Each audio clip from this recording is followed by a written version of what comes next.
Hi, everybody. My name is Jared Milrad. I am the founder and president of Movie Karma. We're a nonprofit organization here in Los Angeles. I created our podcast, Rewriting Hollywood, focused on diversity, equity, inclusion, and social impacts in storytelling, really looking at the power of story and how it can be harnessed for social change and social good. And today I'm excited to talk to a really talented producer who's got a really exciting project coming up called Billy Knights, which stars the legendary Al Pacino and Charlie Heaton. His name is Sevier Crespo, and this is a person who's got some awards behind him. TV, film, commercial producer, learned the ropes from heavyweights like Jerry Bruckheimer, Michael Mann, Ridley Scott, studied at UCLA. So lots to talk about, as well as his Rolling Stone article where he really opened up about issues around diversity, equity, inclusion, and generational and cultural change. So for many reasons, excited to have our guest here with us today. Sarah, thank you so much for being on the podcast. Really excited to have you on. Of course. Well, thank you for having me. That was a pretty great intro. I love that. Thank you so much. It was awesome. You're welcome. But yeah, we loved your background, and I'm glad to have you on. Obviously, a lot of the issues that you're speaking out on are near and dear to our hearts here at our nonprofit, at our podcast. So let's start a little bit, if we could, Sevier, with your background. As I said, you've got a lot of credits behind you as a producer, and you have that background in UCLA, which I mentioned. You have an upcoming project, but I guess going back in time a little bit. Tell us a little about what inspired you to get into this industry. Like, tell us, some of those earlier days and any challenges or struggles that you want to highlight for folks listening who might be kind of earlier in their careers. Yeah, of course. It's early on. It started really through acting. That was kind of how it came about. And I ended up having to substitute a class in theater in high school for the first period, and the only thing available was theater. And the second I got involved and into it, it was something that really changed everything for me and resonated, and I fell in love with it instantly, and all of it, and so that was propelled me to go into acting classes and performing arts university and all those things, and then move my way to Los Angeles, which was was all new and tricky. I was raised in Texas, right? So it's nothing normal. It's not the norm to be in the film TV industry or know people that are your neighbors or anything like that. So it was one of those things where I had to kind of seek it out and search it, and literally hitch a ride from Dallas with a friend of mine who was moving to California with him, because there was no way for me to begin to get out here. So I think that process has always been a learning step and kind of curve, because it was always, I wasn't born into it. I don't know anything about it. I didn't know any people that were in the business.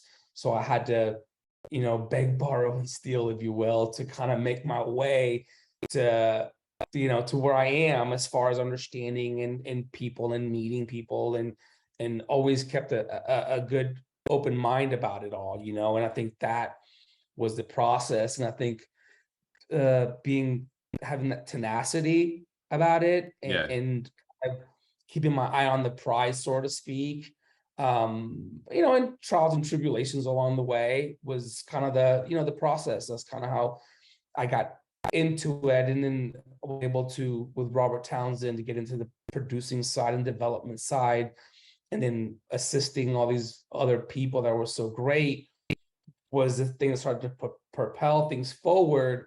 And it helped me not really be stuck solely on, I want to be an actor, And it's such an arbitrary thing sometimes, because now being a producer on this end, across the board, and seeing how arbitrary things can be in the conversations that I've had,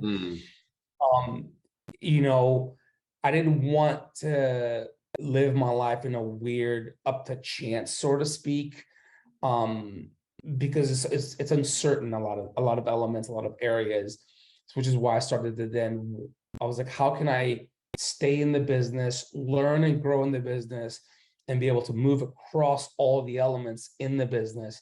And that was how I got into producing and line producing and things like that.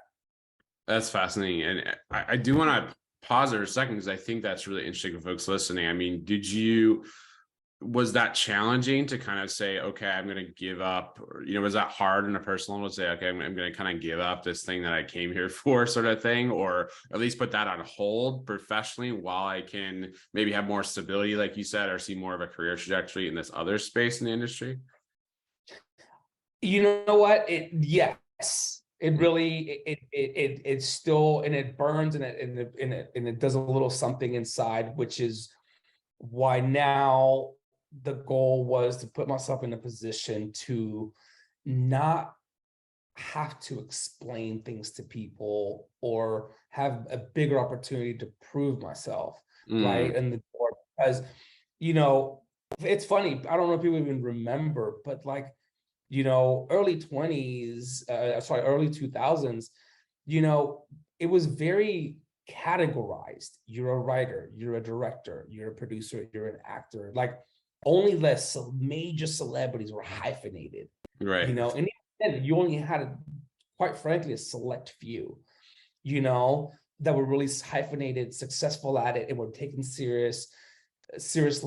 And now every single person is hyphenated and is doing multiple creative things and outlets, and is really expressing themselves.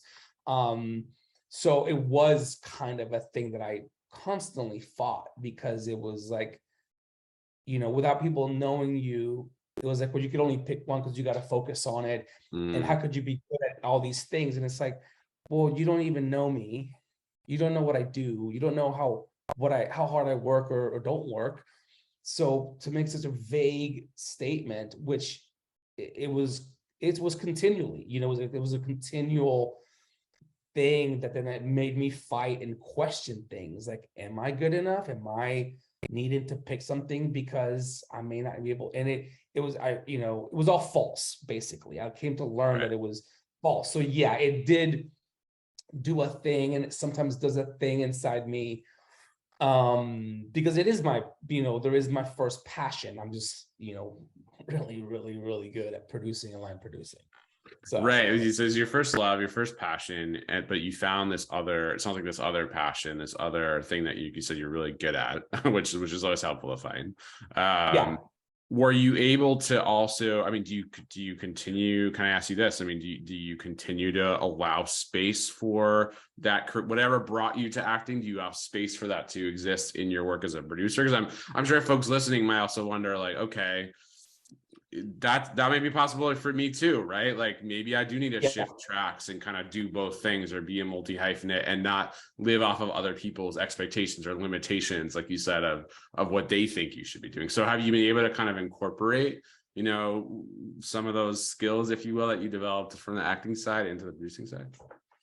Yeah, well, yes, it's been actually a lot of it, actually, because all you do, you read scripts, and if you're developing, you have to deal with the story and the characters, and how things work, and how is it going to work financially and structurally. So it's actually allowed me to um really bring all those skills and elements, because I can also take on the point of view of an actor, or the character, and how that would work. Or just sometimes it's like we don't even need that character in the script because they don't move the story forward, or whatever it is, and we can take that information and put on these two characters, this one character. So it really has helped, and it helps also when you're having conversations, whether it's with actors or even writers or directors. It helps your communication, because there is a very huge stigma of like, producers and line producers like are just, money hungry Mongols, or Mm, they only care about one perspective. They don't care about the creative, and you get a lot of that, whether they mean it or not. There's a lot of things you got to kind of sit there and listen to and yeah. take, and then it's great to go, okay, let me just maneuver through this creatively, and you got to show them like, this is extremely, the line producer and a producer, it's a creative decision, is position. And it's also easier because I can speak the language, if you will, Yeah, sure. Yeah. so yeah. Really, really neat. Yeah, I just love that you've been able to kind of find ways to build from what you had before, right? It's not like you had to choose one. You really have been able to kind of incorporate that. And I mean, as I mentioned earlier, you have a lot of incredible credits behind you. You work with folks like Danny Trejo. You work with a long list of incredible talent, David Beckham, Kendrick Lamar, the list goes on. So like, talk about some of those experiences, I guess, earlier on as you started to work with some of these bigger, these bigger projects as a producer. You worked on major ad campaigns with major brands, Adobe, NFL, so forth. But like, was there a point when you started to get your feet, I guess, more on solid ground as a producer where you felt like, okay, or does that, and you're laughing, does that even exist? Like, folks listening to us who might want to be in the producing space, like, is that even possible? Like, walk us through that. What does that look like? Yeah, well, look, it's I think if I chose a path that was maybe working for already a mini major or a studio system, it is then becomes kind of stable, and you have, you can say possibly that, the path is laid for you and you're good to go. As a person who's, still considered as an independent producer and self-employed and do all those things, and I collaborate with all the major companies and things like that, but it's like I'm not an in-house person. I don't work for a massive company where I just show up to work every day. So, I think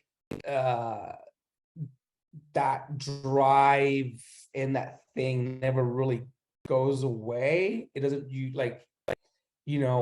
I don't think I ever feel that I've made it, or we're good, or, I don't have nothing to worry about. And it's interesting. It's the same mentality as it when I was primarily doing all acting. It doesn't change because it's almost like the same perspective as a creative person, that we're all, you're still working to continually better yourself, create new things creatively, and staying current. It's a continual thing. So it's almost, to me, I find it weird. People are like, so you think you've made it, or how does it feel being at the top? I'm like, man, I'm nowhere near the top. You know what I mean? I'm nowhere near the top. Feel like I'm just now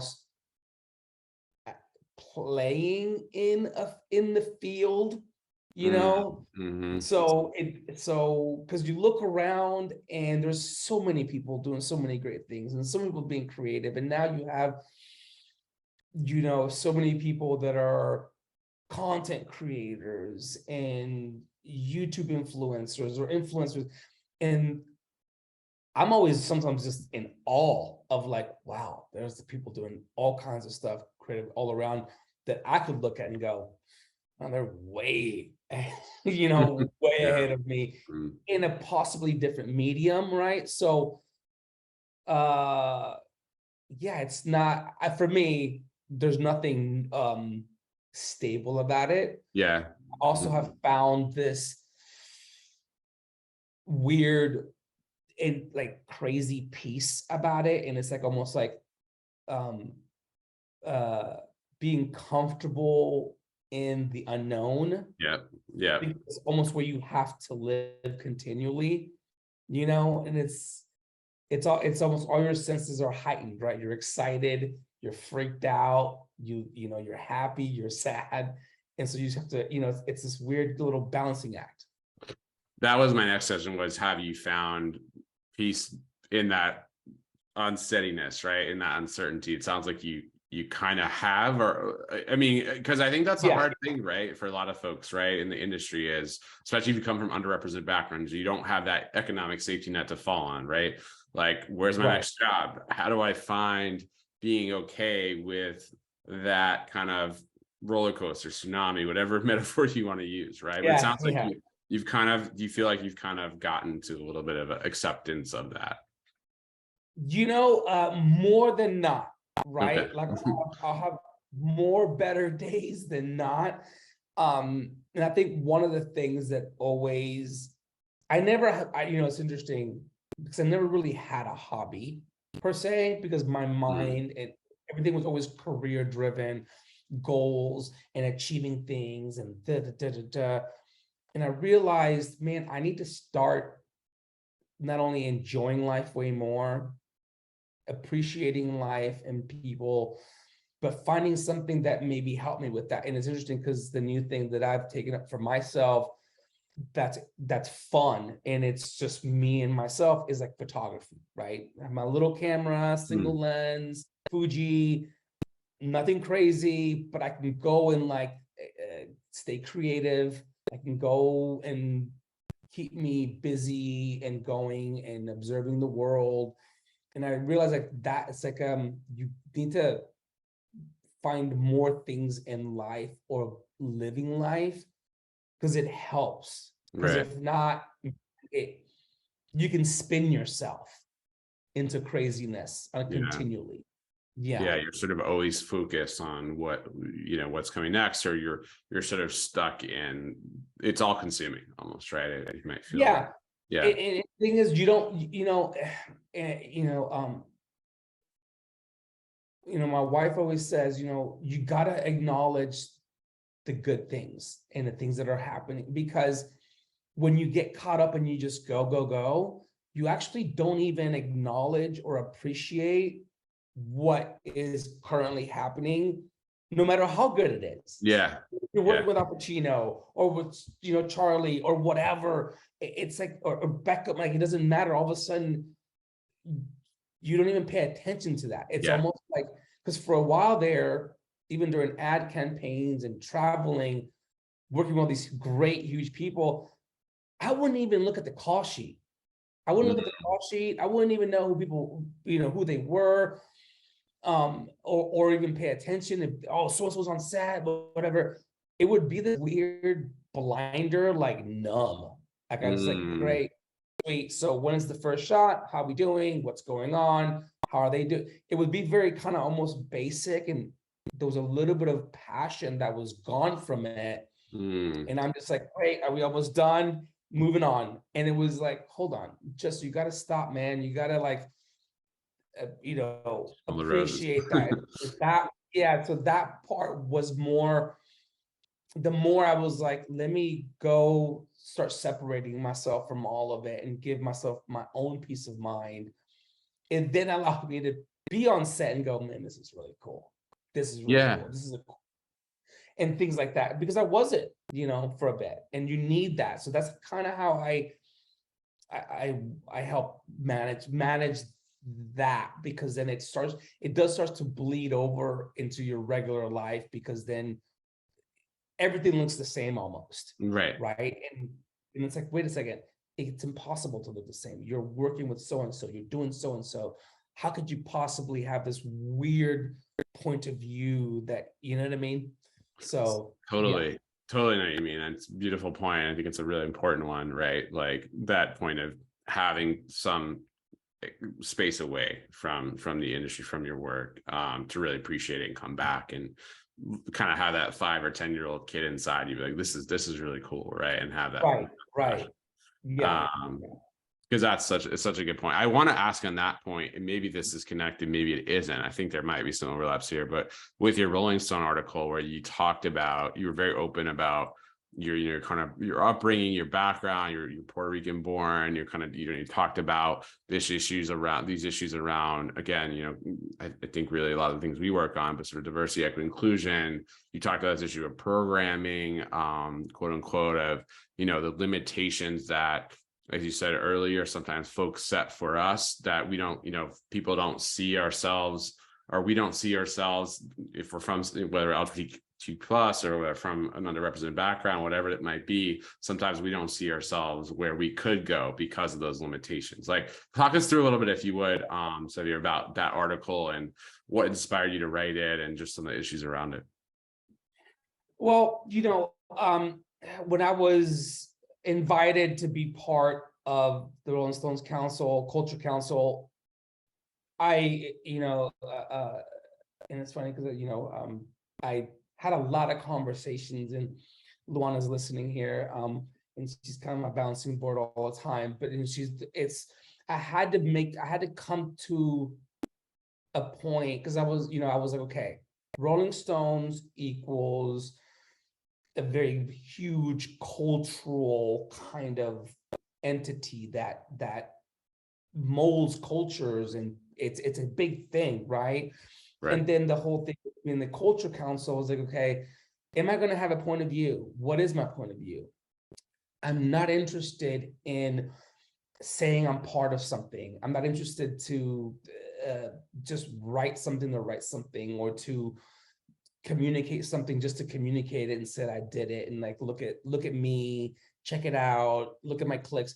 Don't care. I've never had that point of view, because it was more like, well, this is an opportunity. Like, let me, if I'm going to do it, I want to go for it. And I want to, give it like justice and merit and everything towards that. Right. So that was kind of my original take on with the Rolling Stones. And I talked to them a lot. I talked to my publicist a lot, Rick, and I was like, I want to make sure that we're on the same page, or that I'm making sense, or this is going to work, or whatever. So we got past that, and then the article, it was, it took me a second I was like, what do I want to be, like, out of the gates with a message that kind of transcends across anything else that we talk about, that we communicate, that I communicate moving forward, right, in the industry, or even in life, really, because it's about culture. Yeah.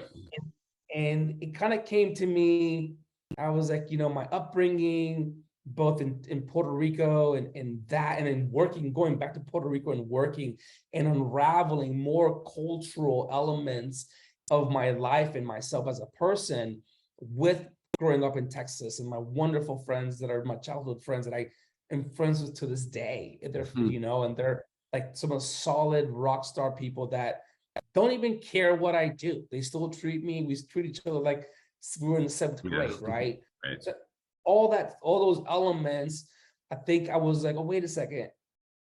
There is something here that's culturally, my actions and how I do things in life that come from culture.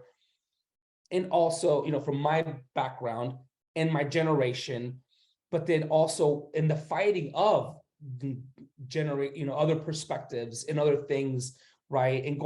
And so looking into it was where the article kind of came from, where I was like, okay,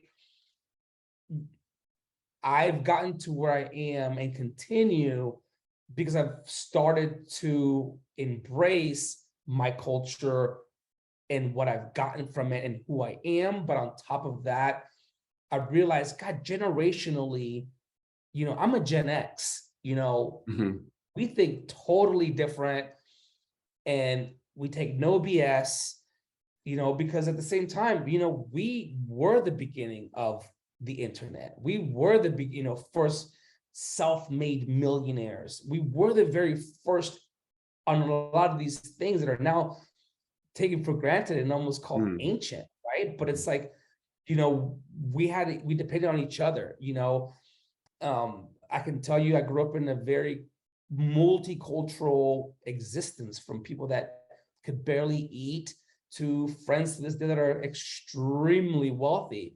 But growing up, it was like, that was never part of our ecosystem, because it was like, some of us were latchkey kids, like, it was like all, one for all and all for one, or however that saying goes, right? We were just all together all the time, and we took care of each other. We were aware of each other. So I realized, okay, and even with today's culture and all the different things that are happening, I realized that I love being a Gen X. Like, I love it because there's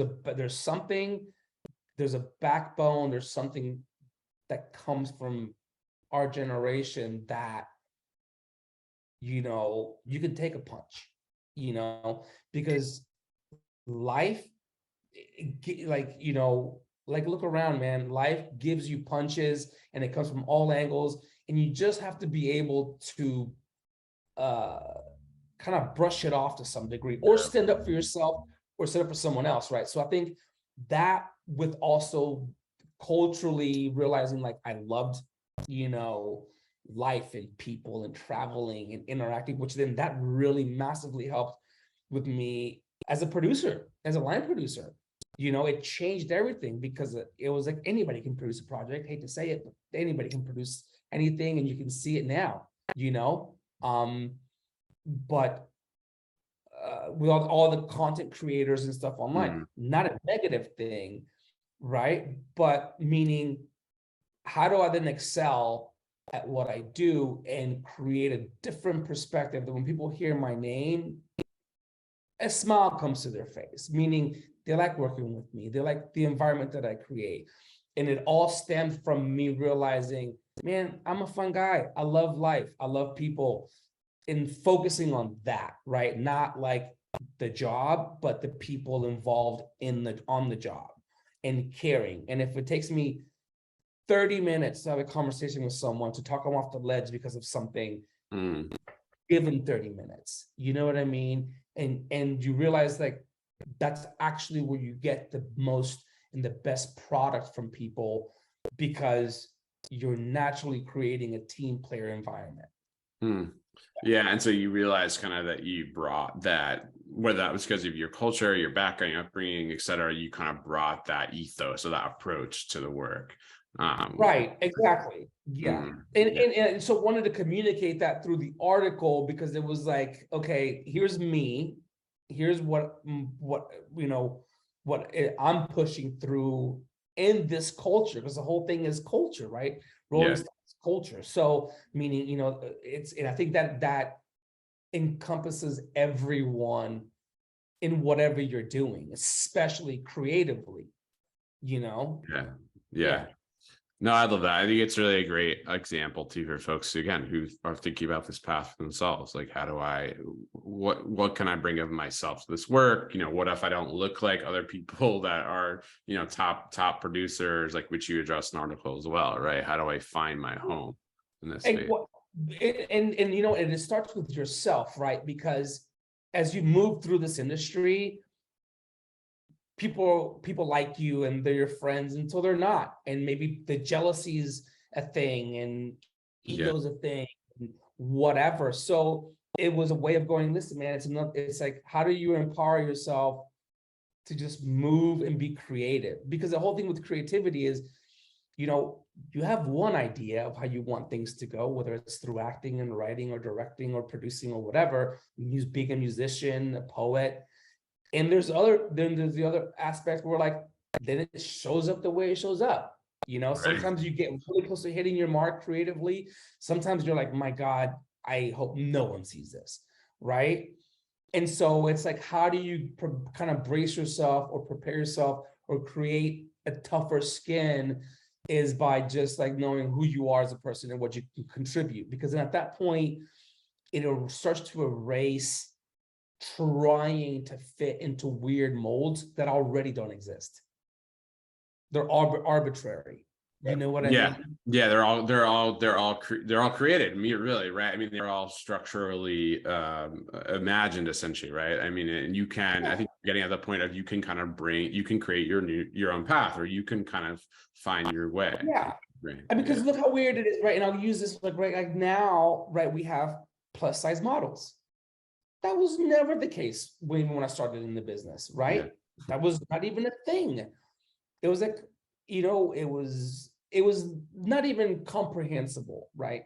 But look at how things have come along and where things are. And it's interesting because nothing's changed. It's not like the women changed. They've always been there, And I'm from Puerto Rico, right? Originally, like, man, we have all shapes, types, and sizes. That's how I grew up.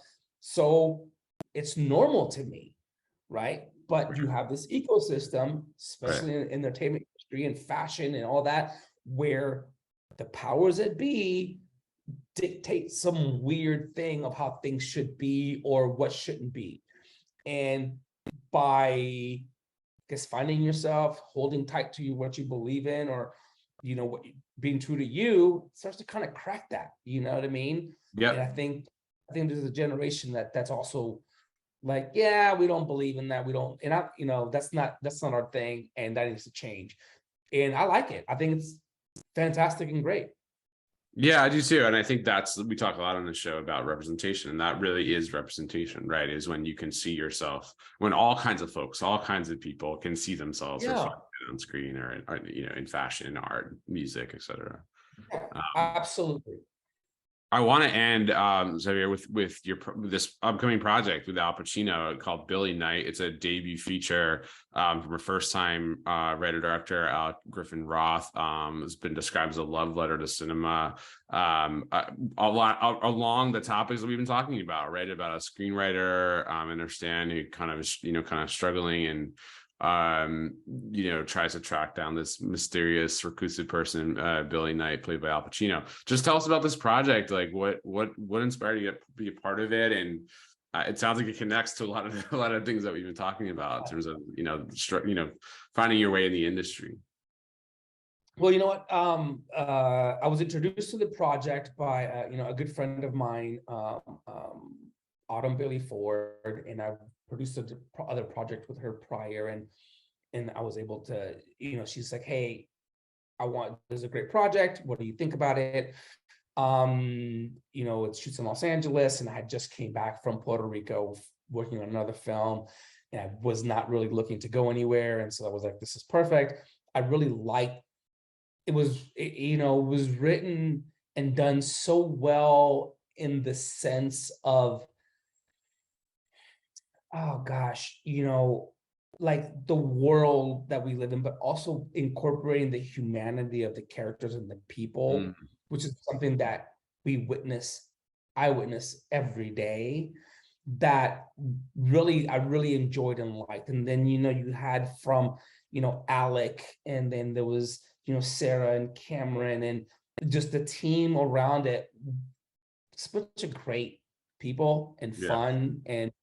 And that was such a nice thing that I wanted to be a part of and experience, and quite differently, totally different, because there was a lot of fun and light to it. It almost just was perfect, right? To kind of jump on. And I was like, let's do it. And there were, I was, blessed enough to have them want me to be on board, be part of the team. And the whole experience working with so many great crew members and cast, it was, my first time also, working at, the Paramount lot for as long as I did, and really getting to play in the playground of Los Angeles, like as a whole, because I've obviously worked all over Los Angeles, but I think for a project like this, and it made me realize for myself, like,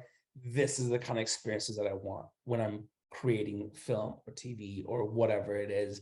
And it was awesome because I realized, you know what?